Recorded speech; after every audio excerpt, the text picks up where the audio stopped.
So the RFAs are going to start on Wednesday.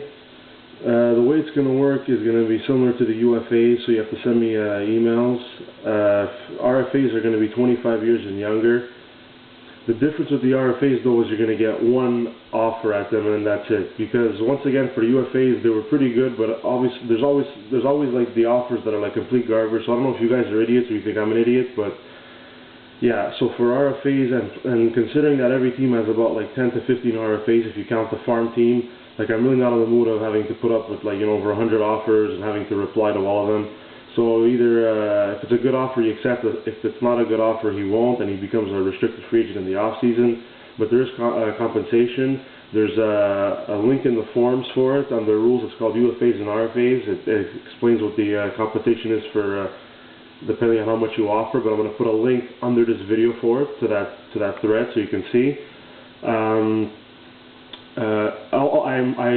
said in the past that you have like let's say you offer $7 million and I think the compensation is 4 first-round picks and a second.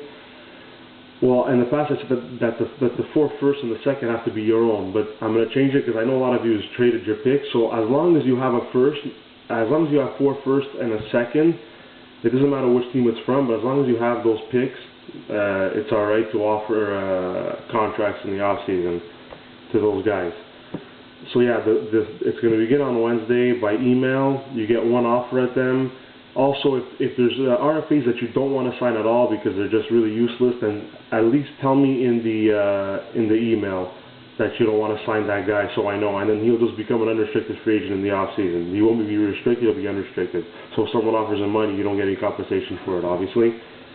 Now, the way it'll work is you guys have to use common sense, and you also have to put yourself in like the organization shoes and in the player shoes. So I'll even give you examples for this. So like right off the top of my head, like PK Subban, okay?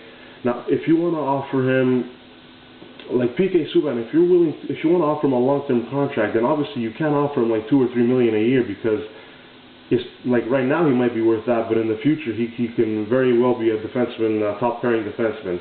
So the way it'll work is like, let's say you offer Subban like a 2 or 3 year contract, well then yeah, then you'll accept $3 or $3.5 million. But if you want to sign Subban for 6 years, you can't offer him $3 million a year because his potential is too high. So if you're offering him a contract of 5-6 years, it'll be over like $5 million. So I hope you're like getting what I'm trying to say. Like for example, I have Tuukka Rask. That's an RFA.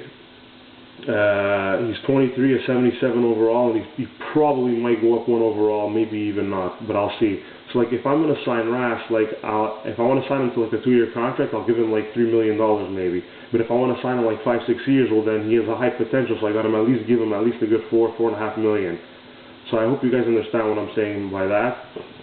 But it's going to begin Wednesday, but on late Tuesday night I'm going to put up an example of my RFAs so you guys can kind of like see more or less like what they'll kind of accept. Let me just go through and give other examples real quick.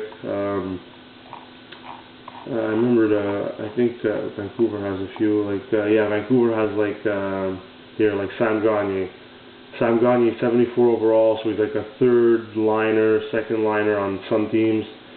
He's 22, so like if you want to, like you're giving him a 1-year, 2-year contract, then yeah, he'll accept $2.5-3 million. But if you want to sign him like 6 years, well then you got to give him at least $4 million because his potential is really high. Like he can easily be a top 6 forward or a top centerman in a few years because he's still only 22.